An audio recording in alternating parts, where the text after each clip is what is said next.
be important? No, because then we need to cover it. Well, you can't have everything.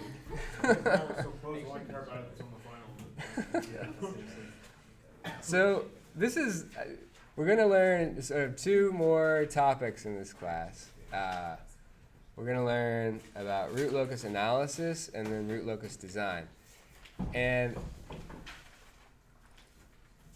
there's a possibility we might get, to do some more stuff, but I'm pretty sure that's all we're going to do is those two things. So this is finally we're getting to the point where we can start to do a little bit of controller design, but it's just a little bit. And then we're going to learn how to do more advanced controller designs as we proceed. But all of the controller design we're going to do is going to be called root locus design. And so we first need to know how to construct the root locus diagrams and learn information from them.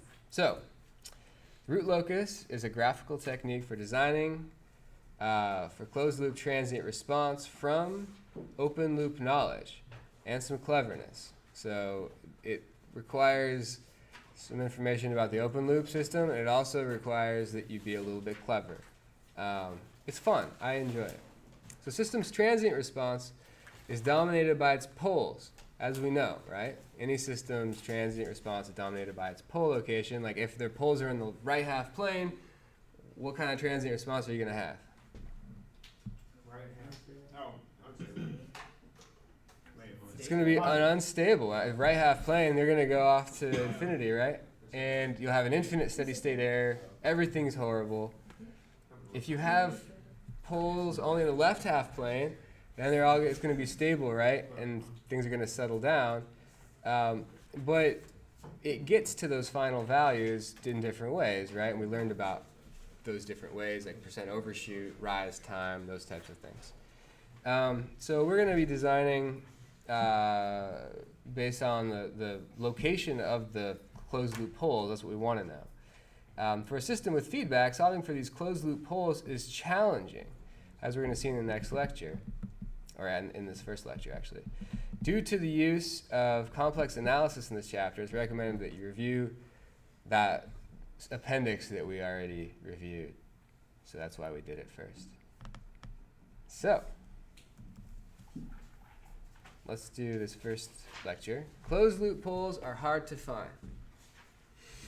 So a feedback system's closed loop poles determine its stability and transient response. These poles depend on parameters in the controller, often the gain k, as shown in figure 5.1.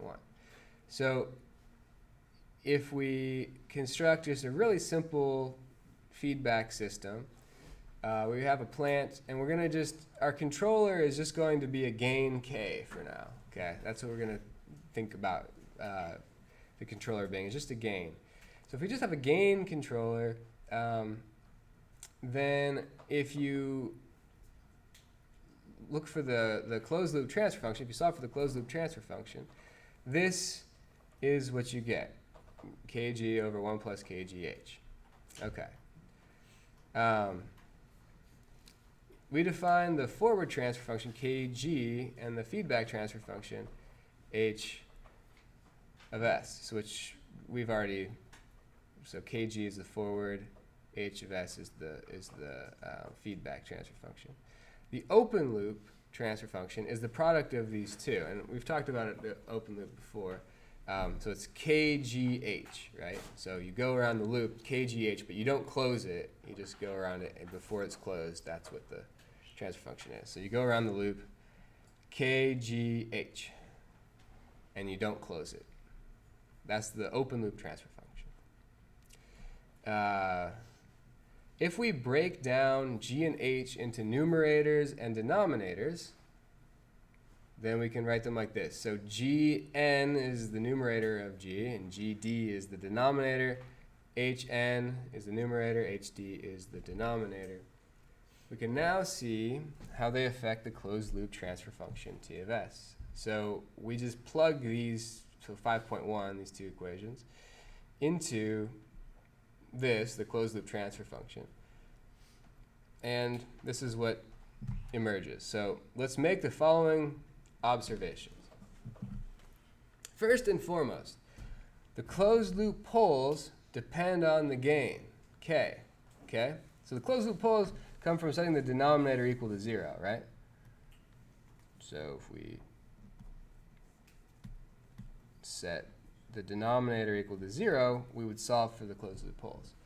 And so it depends on this expression. K is in there. So it depends on the gain. But for controller design, K is that for which we are solving, right? We're solving for the gain that we want.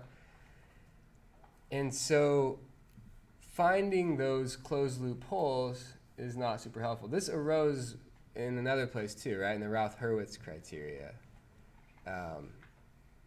That was based on the fact that we can't solve for the poles for a given value of k. It's not super helpful.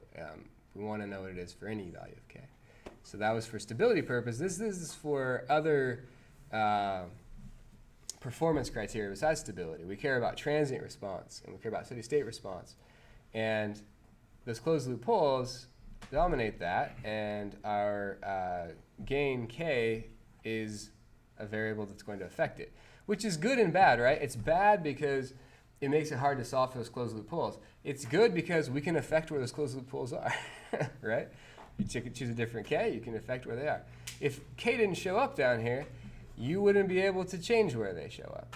So it's a double-edged sword, as they say. It's like it's good and bad. It's like friction. It's very important, but also it sucks. So one of those things.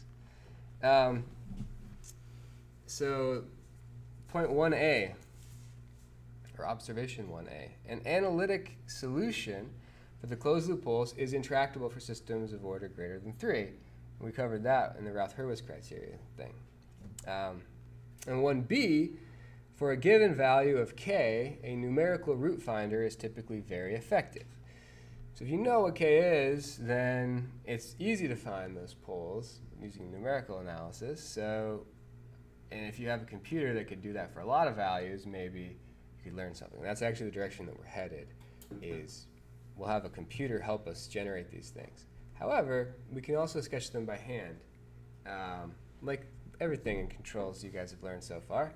You can do some hand stuff, and you can do some stuff with the computer, and it will, it's more, it's a lot better if you understand how to do the work by hand before you start using the computer to do them, so that you have an understanding of how design choices are going to affect what the computer tells you. Okay, so 2. As k approaches 0, so as this k approaches 0, the closed loop poles approach the open loop poles, okay? So if k goes to 0, this term goes away, right? And you're left with just GDHD, which so KGH is the open loop transfer function, right? And so GH, the denominator of G and H show up here, which each individually have poles, right? So GD has poles, HD has poles, and they come from the denominator, right? So GH is the open loop transfer function. Poles represents those. So that means that your closed loop poles approach the open loop poles as you take k to 0. So if you take your gain and you say gain is 0, your system is going to behave a lot like it does before you did feedback, when it was still open loop. Okay.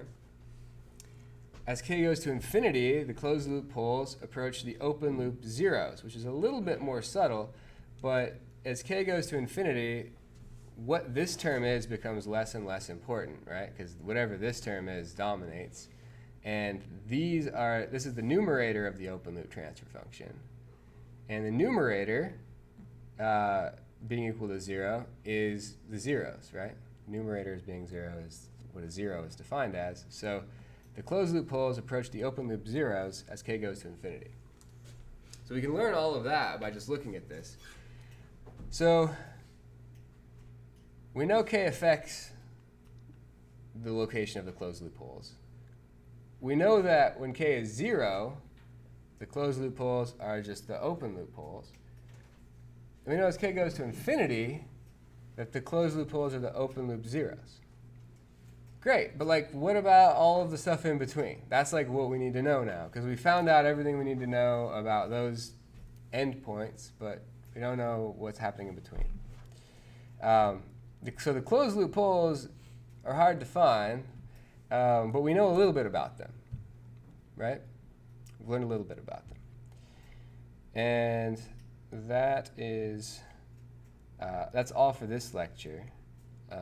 Closed loop poles are hard to find. And let's see if we've got time.